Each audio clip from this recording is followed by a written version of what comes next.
Hola, somos Pierina Másquez y José María de Negri de Fortuna Studio, un colectivo de ilustración con base en Lima, Perú.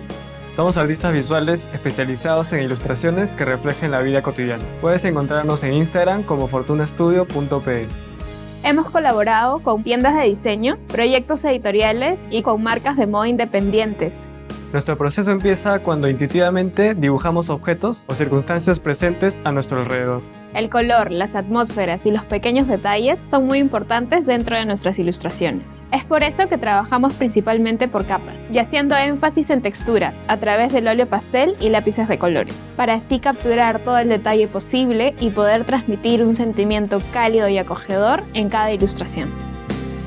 En este curso de doméstica aprenderás a dibujar y redescubrir objetos cotidianos a través de la técnica del óleo pastel.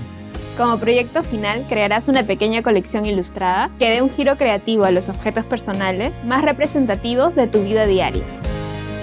Comenzaremos hablando de aquello que definimos como lo cotidiano, con un pequeño ejercicio que nos permitirá pensar en aquellas acciones y espacios representativos en nuestra vida.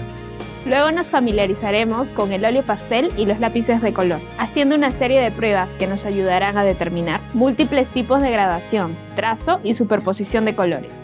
Más adelante nos enfocaremos en ejercicios que nos ayuden a soltar la mano y realizaremos una lluvia de ideas sobre aquellos objetos que deseamos representar. Luego haremos un boceto a manera de composición previa y una prueba de color. Finalmente, retomaremos algunos detalles y agregaremos, por medio de la línea, más texturas y formas definidas. Al terminar este curso, sabrás utilizar el óleo pastel y los lápices de color para crear ilustraciones que representen de forma íntima y personal los objetos de tu cotidiano. Para tomar este curso, el único requisito es tener la disposición a explorar el proceso del dibujo y la suficiente apertura para abrazar las sorpresas y aprender de los errores. Necesitarás también una bitácora y 3 cartulinas tamaño A4, una caja de óleos pastel, lápices de colores y un fijador para dibujo. Embárcate en una aventura usando el óleo pastel para construir tu universo visual.